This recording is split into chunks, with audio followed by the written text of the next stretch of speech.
Hello friends. So last week I did post one video on YouTube which was from the sugar sector, and I did speak about three stocks from the sugar space. Right, I spoke about Dampur, Dwarikesh, and Awadh Sugar, and these stocks have already started moving up. And again this Friday we had a very good closing in these sugar stocks. But this week, I'm going to look at another video, from a similar space, from the commodity space. So sugar we consume daily, but this also most of us, kind of consume in the mornings and the evenings. So before you guess which commodity space is that, and before I get into the stocks, so I'm going to discuss two stocks from the space, and both are looking very interesting, and fundamentally they're very good, and they are looking really hot. And I feel that we can get some good moves going forward. But stay tuned to find those two stocks. But before that, let me do some marketing and give you some insights to some things that I do regularly. Right. So every Sunday I send a newsletter, and this week's newsletter is 19th edition. 19 weeks I've been sending newsletter, which covers some views about my outlook on Nifty, and it also has 4 stock recommendations. And also every week I cover one article which I write, and you can find all those articles in my blog post here. The blog is developing really beautiful, and you can see a lot, for a beginner also you can start looking at my blog, and you can start trying to understand how to trade markets. It's a very structured way I put the content, and you might want to go through that, especially chart patterns, which I've been writing every one pattern every week, and I've been sharing this in my newsletter. Apart from this, I also do a daily live session daily at 8 o'clock, daily at 11 o'clock in the night, and I do share my views on markets. I do take up a lot of queries, and I do answer a lot of questions.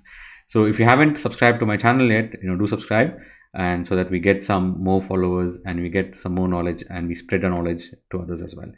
So let's jump into this week's video, which is about the coffee space, right? So coffee is a commodity that a lot of us consume, and we consume it, mostly in the mornings, evenings, breaks. We do consume coffee. I am a coffee lover. I hope you're also a coffee lover.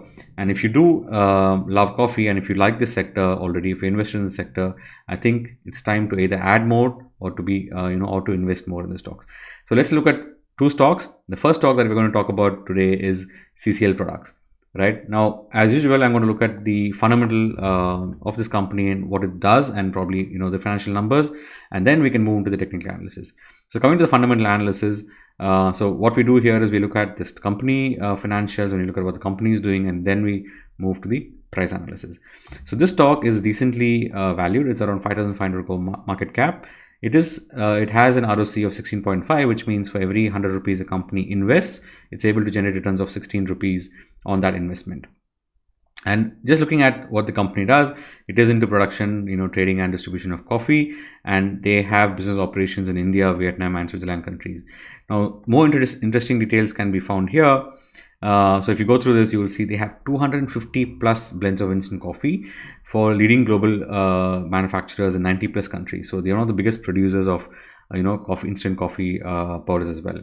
And also it is the world's largest private label manufacturer with capacities of 35,000 metric tons. You can go through this. It was also one of the biggest company in the domestic business as well, and they have been doing phenomenally well over the last many years since they are listed. Now, you can see the competitors here. So CCL Products, Tata Coffee, Tata Consumer. So Tata Consumer is way above, and Tata Consumer is also into other things, but we're going to look at CCL Products, which is around 5,500 crore market cap, and let's look at the quarterly results.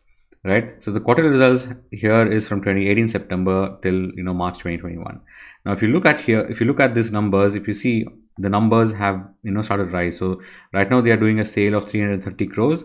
It's not a major jump from the previous years. Like, we've been having around 300 crores of sales, and of late it has almost hit an all-time high in terms of quarterly basis. And also, if you see the margins they were pretty high back in 2019 2018, around 25-28%, and right now it's around 26%. So I think it's kind of a stable company. The revenues are steady despite COVID. I think the company has managed to do well. And just look at the last 10 years, they have grown their sales from 400 crores to almost 1200 crores. That's almost 3x increase in sales. And also their profits have gone up from 36 crores to 235 crores.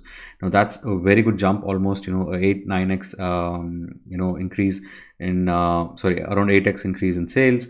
in profits, and also the margins have, they were around 14% before, now they are around 24%. So I'd say this is a, pretty stable company which has been, been able to sell coffee very regularly, and they've been able to grow, sales at a CAGR of 13% over the last 10 years.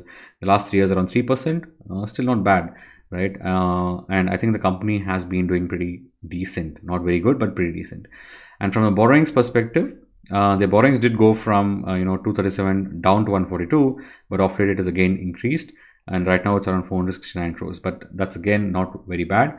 It's pretty okay, right? And the cash flows also have been around 150 crores, and I think that's kind of constant as well, right? So I'm not going to get into more numbers, but just showing you just a glimpse at what the shareholders are doing.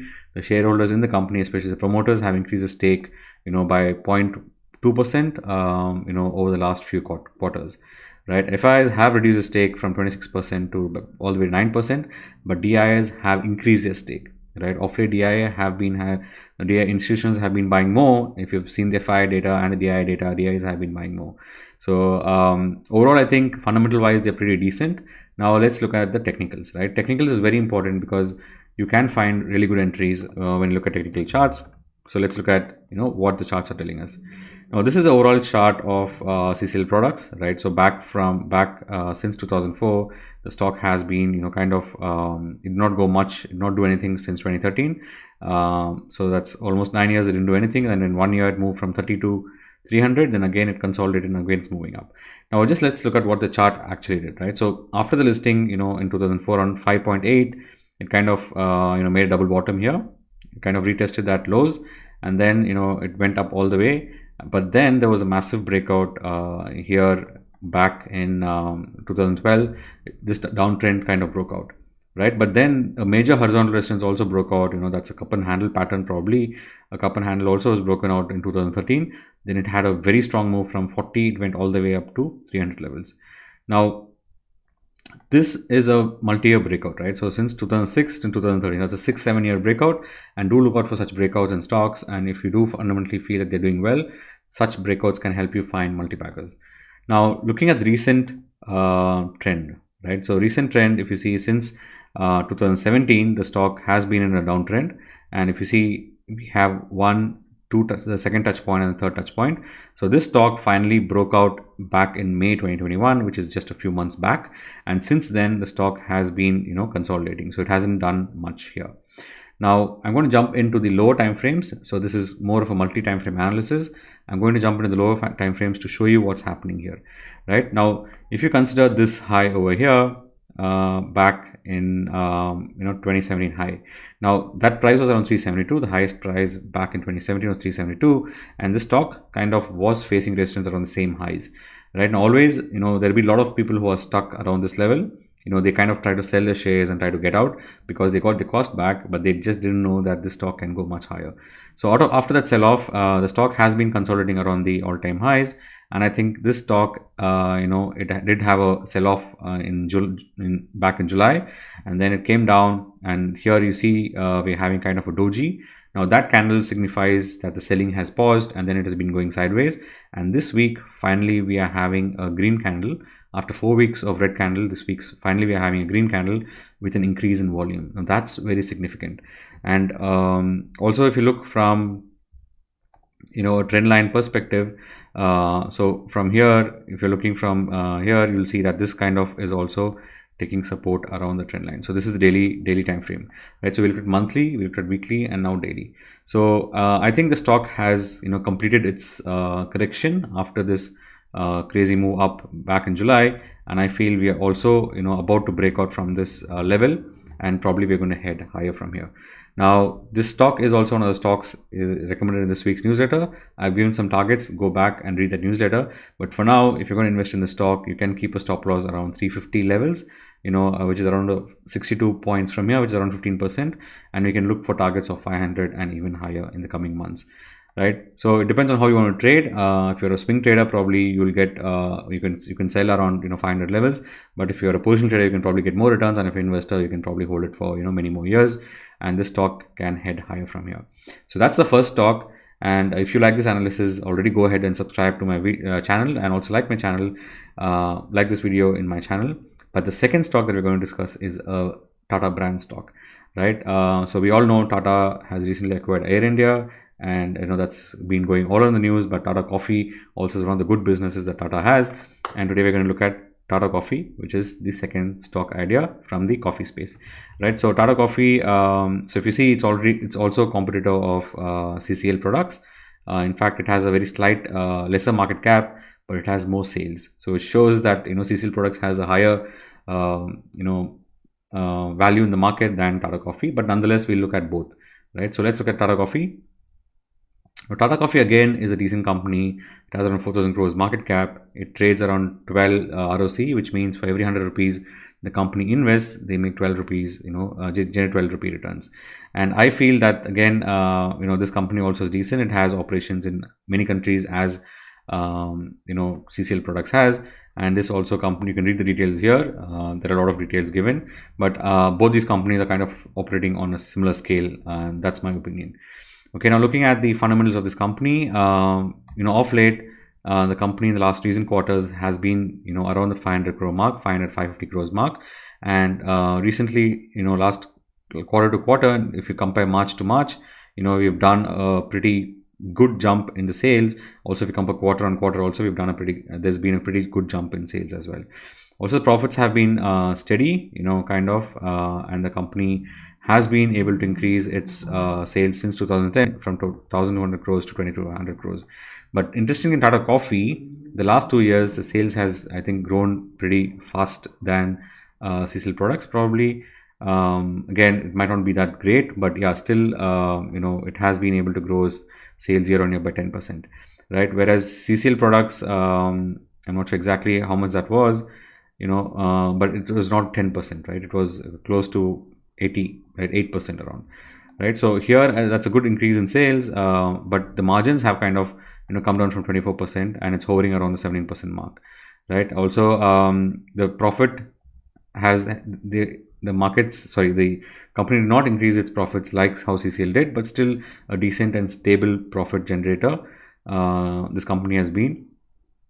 The borrowings have gone up as well in Tata Coffee, just similar to CCL Products. Okay, so that's the fundamental perspective. But here the promoters hold more than 50%, whereas CCL, the promoters are holding around 47%. But here it's a decent holding from the promoters, so that shows some confidence in the company that the promoters have. Right, now let's look at the charts. Tata Coffee, you just search in TradingView, you'd get that. Now, Tata Coffee has been in a very strong consolidation, since 2012. It hasn't done much. Right now, if you see back in 2007 when it was listed, it did have a breakout from there, right? Probably a cup and a handle breakout, or just a rounding bottom breakout here, and we had a nice move. But then since that high back in 2013, the stock has just been consolidating. But the structure is exactly similar to what we saw in CCL Products. Now, this could be probably because of the increase in the coffee prices as well as a commodity, but also from the company perspective, also both companies have been, almost have had similar moves of late, right? So we saw a breakout there in CCL and a breakout here as well. Now, again, if you see, notice the volumes have been excellent, and since that high back in July, the stock has been consolidating, right? And you see this massive wick back in August. So that shows that the dip was being bought throughout the month of August, and the stock wise, the company looks excellent. But otherwise, it's a multi-year breakout. It's almost a 7-8 year breakout here, and that breakout has still been holding the last few months. And also in the weekly charts, if you see that sell off in July, and then we had a similar kind of a doji here as well. And since then, the stock has been going sideways. But Tata Coffee has already given a very good breakout, a cup and handle breakout, not a very strong cup and handle, but a good cup and handle breakout there. And this stock is also looking very good to head higher from here. So in case of Tata Coffee, your stop loss can be around 190, or if you're a little conservative, your stop loss can be even around 175, which is this swing low. But here I'm looking for targets of probably 300 in the short term in the next few months, and probably even higher in the coming years. Okay, so this is the second stock that I want to discuss today from the coffee space. I hope you enjoyed both these outlooks of these two stocks, and I hope you are also invested. We will also invest in this coffee stocks, Tata Coffee and CCL. And do let me know if you're investing, and if you do have any thoughts on my analysis, let me know in the comment section. That will be more than helpful for me to improve on how I do these YouTube videos so that you can benefit. Otherwise, I'll leave you here. Take care, stay safe, and do invest in this stock with proper risk management, and do keep the stop losses that I mentioned. Thank you and have a good day.